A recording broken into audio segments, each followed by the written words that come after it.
Hey there, it's Jillian, your guide to all things joy, and this is the Joy Journey Podcast.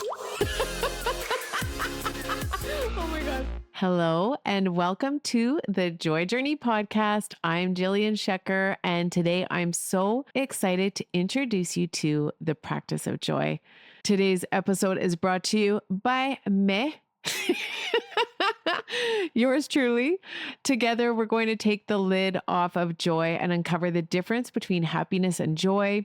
We're going to have a look at how to practice joy. We'll talk about what joy requires, and we're going to give you permission to feel good. I also share directly out of my journal because it just felt right. I can't wait to dive in more fully with you. Hang on to your socks, and here we go. Hello. I don't know why I always have to sing when I'm doing solo episodes, but it just feels so fun. Give me a mic and I'm away singing. Welcome everyone. Welcome to my second solo episode. This is episode 6. I'm Jillian Shecker. This is the Joy Journey Podcast. I already gave myself the giggles. So I just want to say thank you so much for all of the love and support. I've really felt just so much of your encouragement and so many beautiful messages. And it just has absolutely meant the world to me. So I appreciate every single one of you for being here and for being you and for listening and for caring.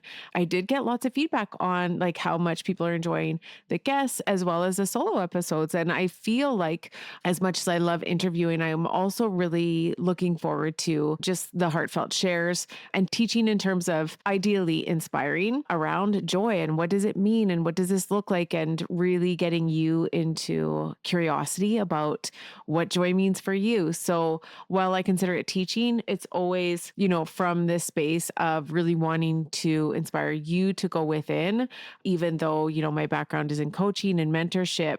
For me, it's really around guiding people back to themselves. And so this always, my intention is to guide you back to you, because the truth is no one can tell us what these things mean for us. Like actually, we are sovereign beings. I personally love like leading from the side, leading from the hip. I was just thinking of like shooting from the hip. I like leading from the hip. I like being in the trenches with everyone. Like I don't know better. I study it. I experience it. I practice the shit out of joy. And I know deeply that I am here to teach it, but I also do know that it's very personal. And I really just want to honor that this is a personal experience. And so you may or may not identify with what I'm sharing. I would just say like, take it or leave it. Like leave what you want, take what you want. Hopefully there's something here for you to move on with and to share more joy in your life or just experience it more fully, because I actually believe that this is how we light up the world, is from the inside out. So where do we begin? The practice of joy. The practice of joy, I always find before I jump on with myself on my own on these solo episodes, there's always this resistance to like sharing. And I think it's because, fear is a normal part of showing up. I feel this is also something that I talk about, is like that fear of whatever it is, the imposter syndrome, whatever those really human things are.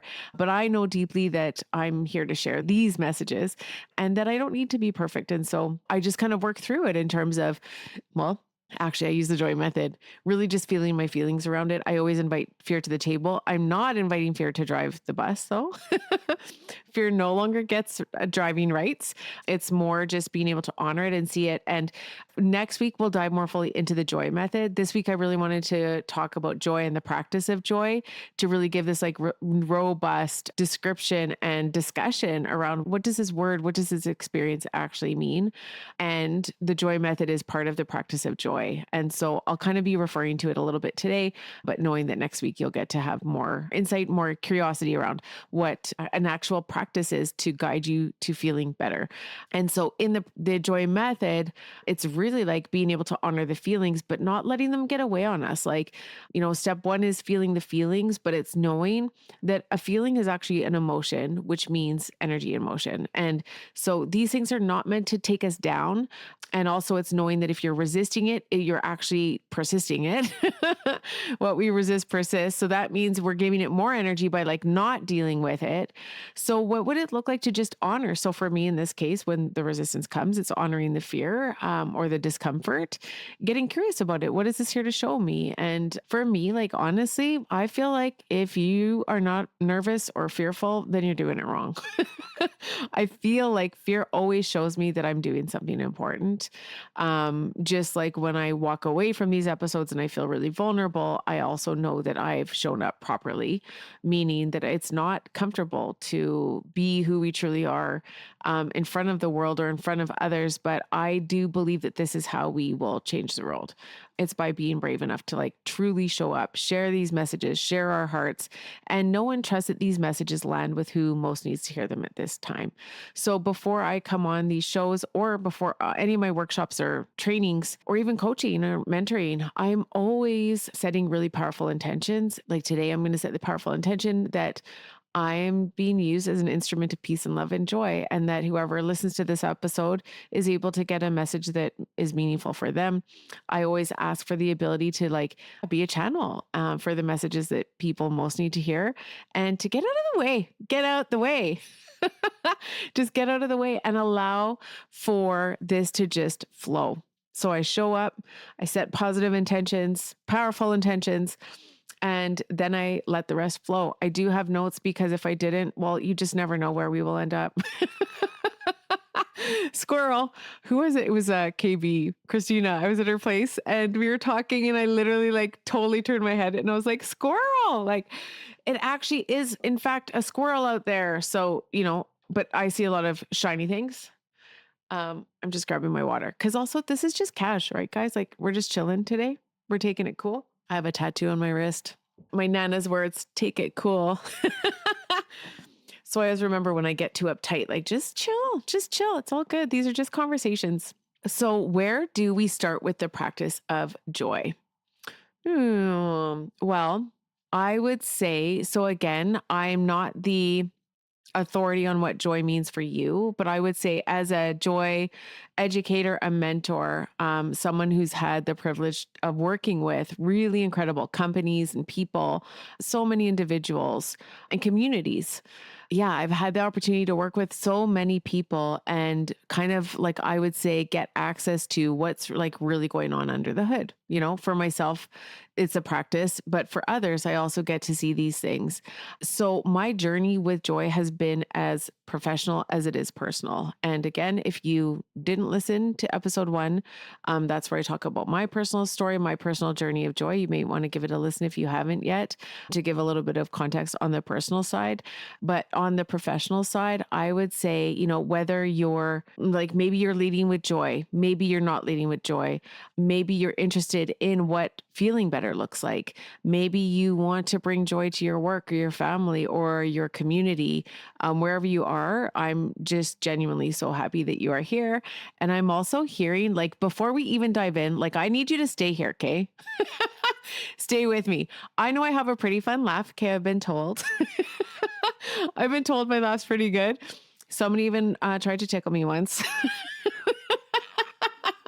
Recently, I was at an event. Oh my God, if you're listening, that was so funny. And I was like, he's like, your laugh is so great. It just makes me want to tickle ya. And I'm like, I'm not friggin' Elmo. Like, do not do that.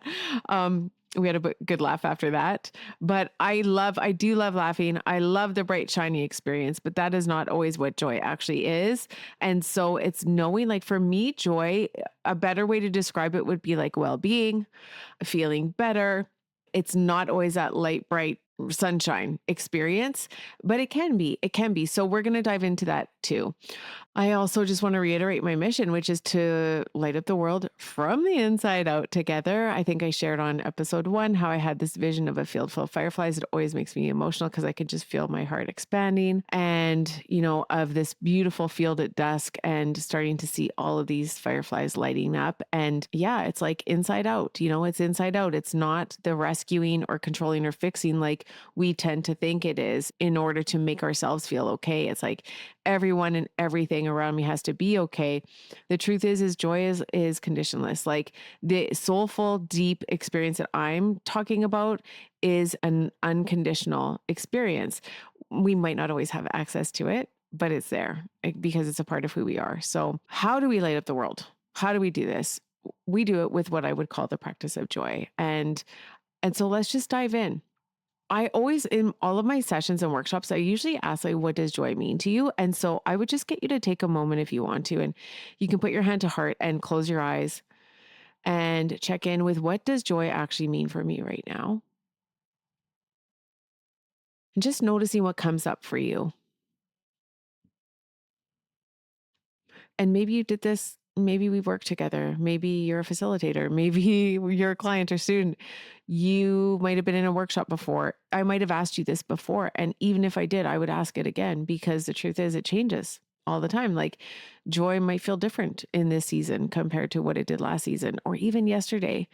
And so it's being flexible with what that looks like and being curious. So here are a few things that I know to be true about joy. It's not something that just happens, even though sometimes it feels like that's the case. It's not just an experience for the lucky few. Joy is actually who you are. Joy is who you are, and it requires you to remember it. Joy is a practice. It's a daily commitment to showing up for ourselves, showing up in ways that nourish and uplift us and energize us. This also is not about toxic positivity. And I've, heard that thrown around, and I get it. And I think for a long time, I was actually scared to share my messages because I didn't want people to think like I'm just a Pollyanna, or that, which I'm like, okay with actually, or that like, I'm just here to white light everything. No, like, I really deeply understand the human experience. Again, go back and listen to episode 1 if you haven't yet. And I actually have such a deep spiritual inner knowing around the fact that we're actually here to feel good. And feeling good doesn't always mean feeling comfortable, especially in a world like the one we're currently in, where there is a whole lot of contrast. Contrast meaning the things that we would never choose to experience or choose to occur, but they're the things that we're going through. We'll talk a little bit more about that later. So, joy and the practice of joy is not about forcing anything. It's not about forcing happiness. It's not about forcing yourself to feel positive when you're not. It's really, I would say, about choosing to come back home to yourself, coming back home to you, especially on the messy and unpredictable days. Joy requires us to show up for it. Joy requires us to show up for it. I'm going to share a little piece that I wrote in 2020. It's in the foreword of the Daily Joy Journal. And it goes a little something like this. Joy doesn't always look like sunshine and rainbows. It isn't always easy. Sometimes you need to make time for it. Schedule it, dig deep for it. Sometimes you need to hunt for it. And sometimes you can only get a glimpse of it. Sometimes it's buried deeply under years of forgetting. Off in the distance, you hear something calling your name. It's joy. In my years of research and practice, what I've come to know is that joy is an internal experience. This is why you can have everything you thought you wanted, everything you desired, and still feel unsettled or like something is missing. Have you felt that way? Like, where you have this dream, this desire, these goals. Most of us are setting goals all the time. We get to them. Not only do we not honor them or the fact that we've met them, but we just keep setting another goal because this is what we do. So you might have that experience of doing the things that you really thought would bring you joy, but then you get there and you're like, wait a minute, is this all there is? Right? So most of my clients, most of my successful clients who have everything that you or I would want, they're coming to me because something is missing. It's joy. The difference between joy and happiness is that happiness is external. I get asked this question in so many different workshops. I just start talking about it now freely because I think people might mistake joy for happiness. Happiness is conditional. It's usually related to something outside of us, which is why it can feel so fleeting, right? Joy, on the other hand, joy is who we are. It's who we are by nature. I always use examples of like babies or baby goats or like cute baby animals. When you think of that innocence and that natural state of joy and love and peace, that is our natural state too. So it's kind of coming back home to your natural state. And so joy is who we are by nature, but we don't always have access to it, especially when things around us feel like they're fucking it up. When things aren't going well in our lives, it feels like we maybe aren't joyful, and that would be absolutely normal. But joy is not about waiting for perfect conditions, okay? It's about finding peace and fulfillment in the present. Peace and fulfillment in the present. You don't need permission to feel joy. You're worthy of it because you exist. And what's beautiful about this is that if joy is who we are, then it's less about striving, forcing, pushing, and it's more about unfolding. It's more about releasing what is no longer working, what is no longer feeling good, and coming back to our natural state. How does that feel? I think I shared that on episode 1 as well, because it's really potent. And I need this reminder too. Like everything I share, it's so funny. Always when I'm talking, I'll hear like a voice in the back of my head go, "This message is for you." I'm like, "Thank you. I know." Again, I am very humble in the work that I do. So I know these messages are for me as well. Again, it's all a practice. There is no perfection here. So if joy is who we are, and we don't need to strive or force, and we just need to unfold and come back to our natural state, then we might also wonder, okay, but what happens when we don't feel the joy? What happens when we're feeling everything else? So, one thing I want to share before we dive into this piece is that joy and pain can happen simultaneously. So, these feelings, these emotions, these experiences can actually coexist. And I know when I speak to people in grief, or when I was going through my grief or go through my grief, there are still moments of joy. And I think that's really important to touch base on. It's not as black or white as the mind wants to make it. You can be experiencing grief and loss and also have joy. And if you've lost someone close to you, odds are that you know or have had this experience. So it's just really remembering that you get to experience that too. So, what do we do when we are not feeling joyful? I think for me, it's around the knowing that we get the opportunity to dip in and out of alignment with joy. We get the opportunity to see what is and isn't working for us. In the daily joy journals, there's 2 of them now. I talk a lot about alignment because the truth is again, if I ask you how you most want to feel or what you most want to experience, it could be related to external experiences. And in that case, I would also say joy is not only who we are, but it's alignment with what we most want to experience. And that's going to be different for everyone as well. So when you're in alignment with what you most want to experience, you feel good. You feel good. You feel like you're in that state of well being. That's awesome. That's joy. But in life, because this is the human realm and shit hits the fan quite often, it's knowing like when we're not feeling good, that to me, that's a sign to check in with our joy, to check in with ourselves. Okay. So, according to the law of attraction, the experience of the things we don't want, which I would call contrast, okay, which we call contrast, is actually the first step of manifesting what you actually do want. Okay. So, contrast, or the things that you wouldn't choose, isn't here to hurt us or harm us. According to law of attraction, contrast is here to show us where to revision. The contrast is here to give us clarity. Where can I refocus? This is built into the joy method. Okay. It's where we are looking at the level of the thought. Where am I focusing? And typically the human mind wants to focus on everything that is wrong and going bad. And you want to tell everyone about it. You might even join groups about it. You're going to expand the shit out of like what you actually don't want with so much focus on it. Instead, what the opportunity is to look at what I want instead. Again, we'll get into that more next week. But for me, I believe so deeply that each of us came here with a soul purpose. We're not just here to live and suffer and die, right? We are here to experience ourselves as the deliberate designers, okay, or the co-creators of our lives. We are here to actually experience all of the emotions, not just the good ones. We are here to realize our deeper power and what I would call our limitless magic. We're here to experience ourselves at the deepest level.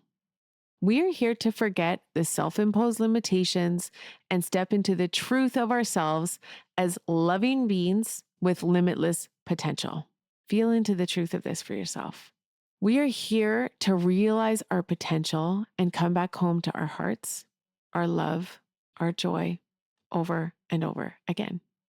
What is required for that to happen? Contrast, clarity, contrast, clarity, contrast, clarity. And I don't know about you, but I would fucking love to feel good all the time.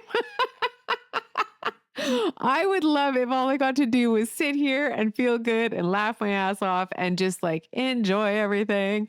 I would love that. And I know on a deeper level that that actually wouldn't grow me. Like there'd be no reason, nothing to strive for. We would just be kind of chilling and that would be beautiful for a while until we got bored because we forget that we're here to create. We're here to co-create.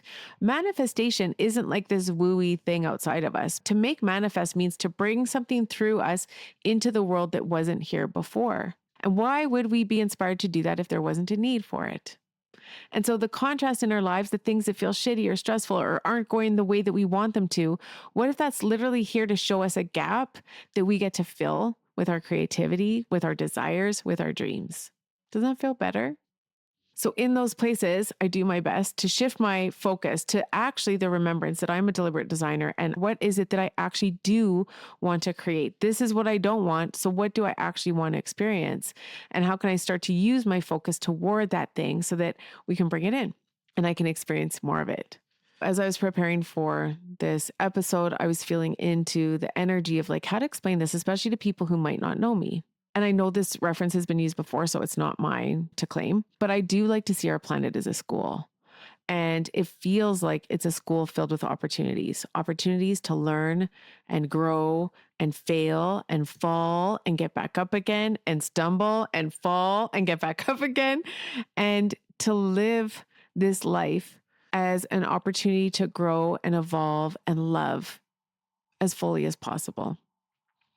I see this school or this earth or this world as an opportunity to give meaning to our lives, to kind of unfold our purpose, to inspire those around us and leave a real time legacy that we get to choose how to unfold each day when we wake up and decide what kind of experience we want to have and what kind of impact we want to have.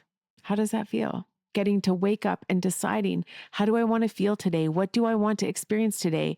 What kind of impact do I want to have today? That is real-time legacy. Something I want to talk about is permission. Ooh. So a lot of my clients, students, sometimes myself, okay, you might feel guilty about feeling good.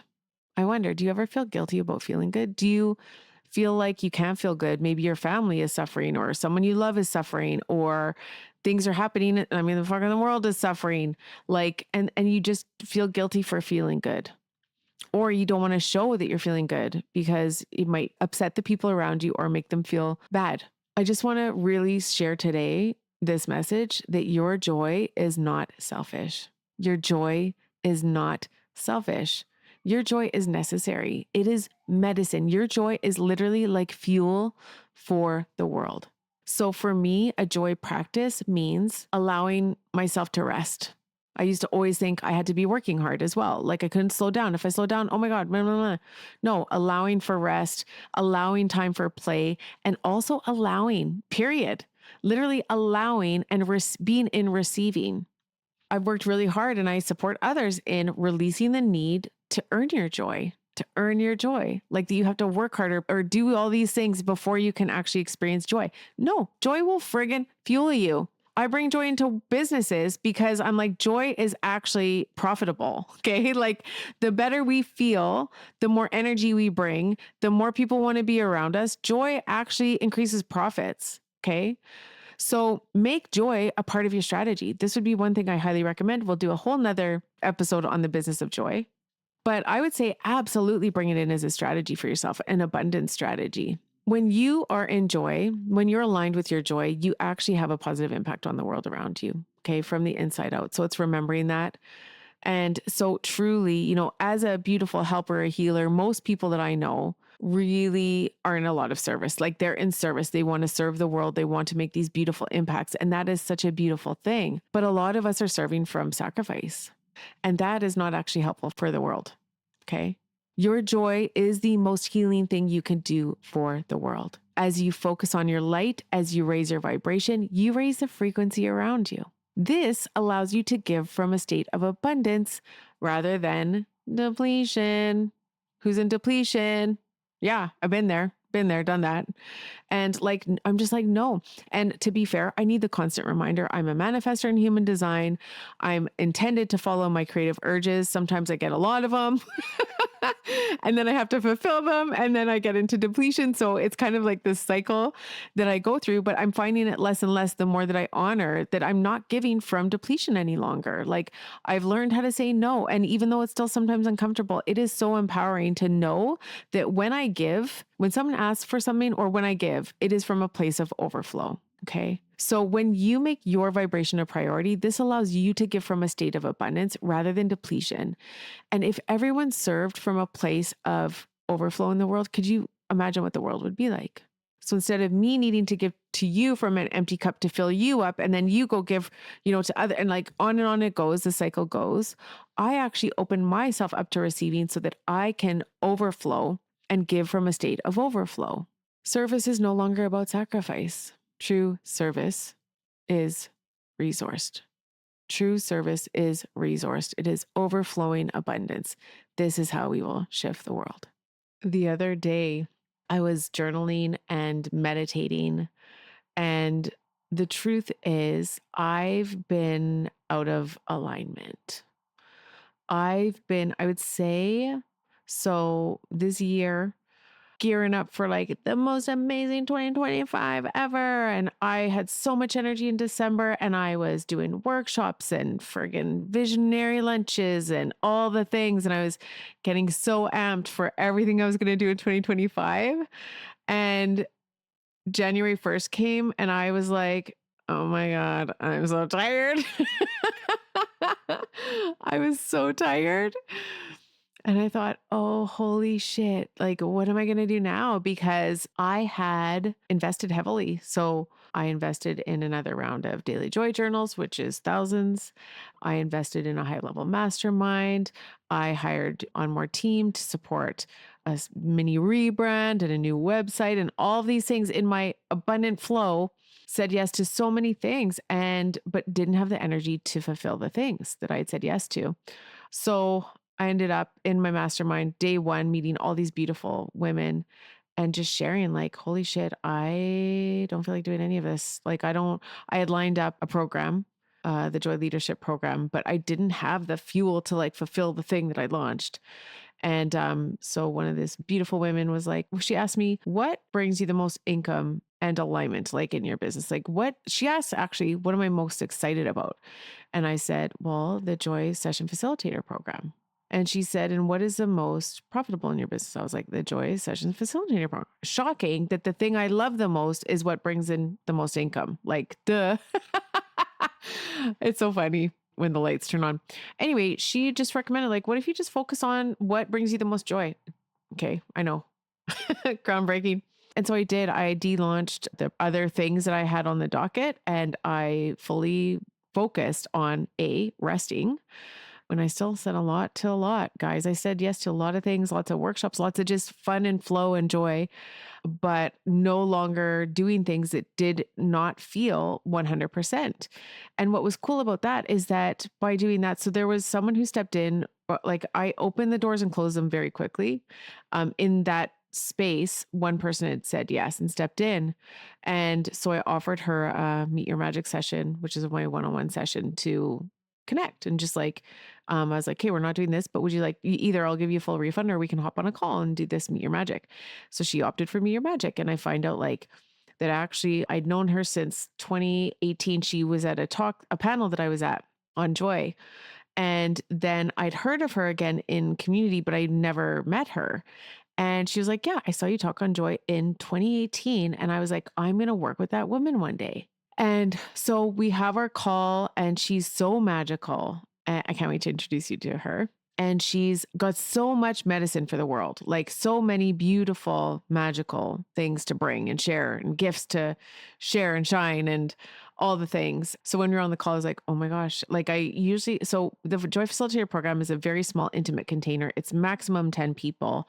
And I offer it once a year. And it's so spirit led. Like I literally know who's like, when I meet someone and I'm like, oh my gosh, it could be you. Like I can sense that they're ready for this program, but it requires them to be ready and say yes, that they want to be in the program. And I typically don't say, oh my God, I see you in the program, because as a manifester, like I have a lot of power around, like I can see things for people, but it's really important. And I've noticed like how important it is for me to honor their desires. And because I can't carry people, like I no longer carry people, but I invite people in and I support and I cheer and I initiate, but like you need to be the ones bringing the energy. So anyway, I say to her, oh my goodness, like actually, I think you'd be an amazing fit, because she has the coaching, she has the healer stuff, the Reiki, the all the things, but didn't have a structure for her business. And I was like, I could so see you like actually facilitating joy, like using the joy method for all of your offerings, like actually stepping in, because it's 9 months. It's like soulful branding and all the things to allow you to share your magic in your own way in the world. And she was like, F yes. So instead of saying yes to the leadership program, which was a smaller container, more people, less intimate, and less like it's not a certification program, she stepped into one-on-one mentorship with me. We're going to work on her soulful branding for 3 months.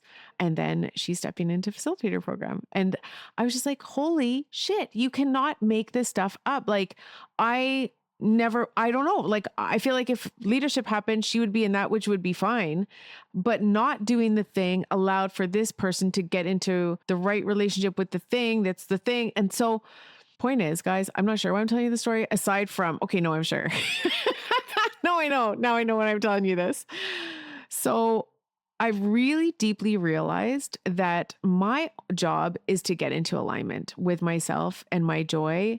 And that when I do that, everything flows in. Okay. So here's a little meditation. So this relates to the meditation that I had and the journaling that came through after, because I think, in my scarcity mindset, I started focusing on things that aren't actually helpful for me. So here's what came through. I'm going to read it right now. Joy is not about having more money, paying off debts, having more students or clients, or a new house or car. It's not about fixing everyone around you or making sure that the conditions of your life are perfect. Joy is about being in right relationship with yourself, your spirit, and your soul purpose. It's about so deeply honoring yourself and your energy that you realize in truth, you need nothing to be in a state of joy. This is true freedom. And this is the space where abundance, deep richness, and sustainable success live. Come back to your purpose, your mission, your why. Give from a place of aligned overflow, and you will feel like the richest person in the world. Connect to your soul self, your higher self, and your spiritual self every day, and you will be on the path to true wealth. Because what you seek is not outside of you. It begins within, always. Make your internal state, your vibration, and your energy a priority, and you will attract the things you desire with ease from a state of flow. Force never works, at least not in the way you wish it would. It will be so much easier for you to experience what you truly desire when you allow for it to happen rather than trying to control it. Release the need to control, the need to make things happen, and come back to what matters most: your well-being and the things that only you can control and truly influence: your mind, your heart, your spirit. These are yours to honor and cherish. You can't outrun a bad belief. There's no amount of external validation or reward that will ever make up for self-abandonment and disconnection. Begin within and make your joy your number one job. Feel the abundance you are seeking first. Look for evidence of goodness. Suspend judgment on reality. Believe it is all coming to you. Look for evidence of joy. Track it like your most important KPI. Make your alignment your priority. And not only will you experience inner and outer richness, you will make a powerful impact and leave a legacy of joy. This is why I meditate. I also am grabbing my other journal to share with you something I wrote recently. So I've been digging into this message, this energy for the past couple of weeks, and everything has shifted. I was also driving to Red Deer to take my mom out for her birthday lunch.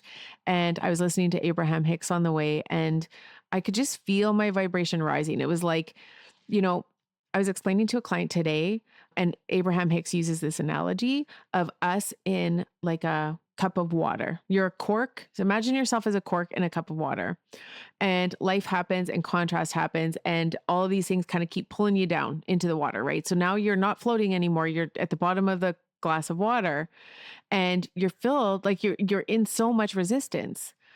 And so this is like an example of what happens around us is life. And then we're down, down, down. Feel like you're drowning. So what happens is that listening to helpful things, healthy, vibrant things, being around healthy, vibrant people, and healthy just meaning like focusing on what actually matters, like focusing on what we can actually change. So I would just say vibrant people, people who are inspiring to you, watching inspiring shows, listening to inspiring music, clearing negative energy, and focusing on what actually fuels you.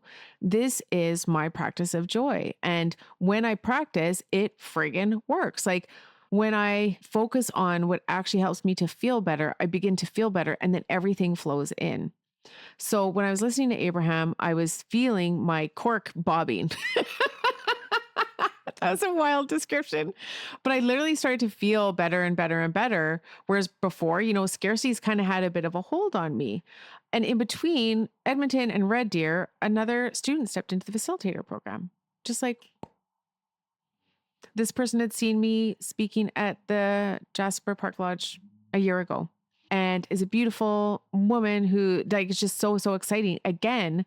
But what I'm seeing is, are you guys seeing a pattern? I'm not forcing any of this. I'm not going out there grabbing people, forcing them to become facilitators. I'm literally like, here I am. Here is joy. I'm doing what I feel called. I'm sharing when I feel called. This is from a year ago. The previous one was from 2018. Like these are seeds that were planted of me just following my alignment and following the flow. So it's really showing me like what really matters. And I know what really matters is me making my joy a priority. So in my really true little notebook here, this is actually my evidence of awesome, my book of joy, evidence of joyful abundance. I've started in January, and I've been writing. I'm showing you if you're watching on YouTube. I've been writing every day, evidence of awesome things, abundant things, joyful things. And it's been super helping me to raise my vibration to call in what I truly desire. So recently, I ended up just writing down, like, actually, what did I write? This is right out of my journal, guys. This is inside glimpse into a Joy Wizards booklet. So making note of how much better I'm feeling, days are getting longer, have been really minding my focus, using the joy method and focusing on what I want. 1. And so reiterating my priorities, okay? 1, to enjoy my life. 2, to feel as good as I can possibly feel. 3, to honor myself and my relationships with others, self and spirit. 4, to make a positive impact and be an instrument of peace and love and joy. 5, to speak, teach, inspire others to honor themselves. Okay, my writing, I should have been a doctor. Their lives and their joy. Making joy, love, and peace a priority shifts everything. Focusing on what is currently around me, using the joy method to raise my vibration over and over again. That's straight from the old horse's mouth, the old journal. So what does it look like to make your joy and how you feel your number one priority, trusting that everything you desire, no matter what it is coming in from that place? Let's talk about the practice of joy. So for me, how to practice joy is 1, carving out time. 2, creating space, like actually carving out the time, but then creating the space, taking the space. Okay, that should be number 2, because you can carve it out, but if you're not taking it, it doesn't matter. So taking the space. 3 is showing up for yourself non-negotiably. Like I dip in and out of my joy practice, but I notice immediately when I don't do it because my day goes sideways typically. Or I start to I feel my vibration lowering. I start to get amped. I start to begin to react to things and let them take hold. And next thing you know, I'm spiraling downward. Practicing joy daily, and I'll tell you more about what that means for me, is really important for me to feel as good as I can feel, to experience what I'm here to experience. Joy, myself as joy. So showing up non-negotiably the way that you would a friend or a loved one, okay, like your bestie, like you're showing up for yourself in that way. And then for me, the way that I connect, so I would say connection is number 4. And for me, that is through meditation. It's through my joy journaling. It's sometimes through movement, but always through stillness, like actually getting quiet enough to hear myself. Now, I'll do a whole other session on like the actual practice, but there's so many ways to do this. And I know if you're at the beginning of your journey, that might feel really uncomfortable. Like, You might be afraid of stillness. I know I was. You might be nervous about what is going on inside. You might be afraid to feel the feelings. Tune in next week where I really am going to jump into the joy method and we're going to talk about all these things that actually feel really scary as you start to connect more deeply with yourself and with joy. And it's also knowing that, yes, we are here to feel good, right? We are here to feel good, but feeling good doesn't always mean feeling comfortable. And so often our willingness to move through that discomfort of truly meeting ourselves is what actually allows us to feel joy. So remember that and come back next week and listen if you're feeling nervous about the practice of joy. Yeah, so those are mine. Again, I'll share more specifically down the road. I also love hearing if there's anything you actually specifically want me to talk on, email me or reach out and DM me, let me know what this is because I'm actually here in service and I want to be as helpful as possible and share things that truly matter to all of you, my beautiful listeners and Joy Club community members. Once more to reiterate, okay, while it feels like these things will improve our life, joy is not more money. Joy is not a new house. It is not the clothes, the cars, the clients, the people, the things, the conditions. Okay.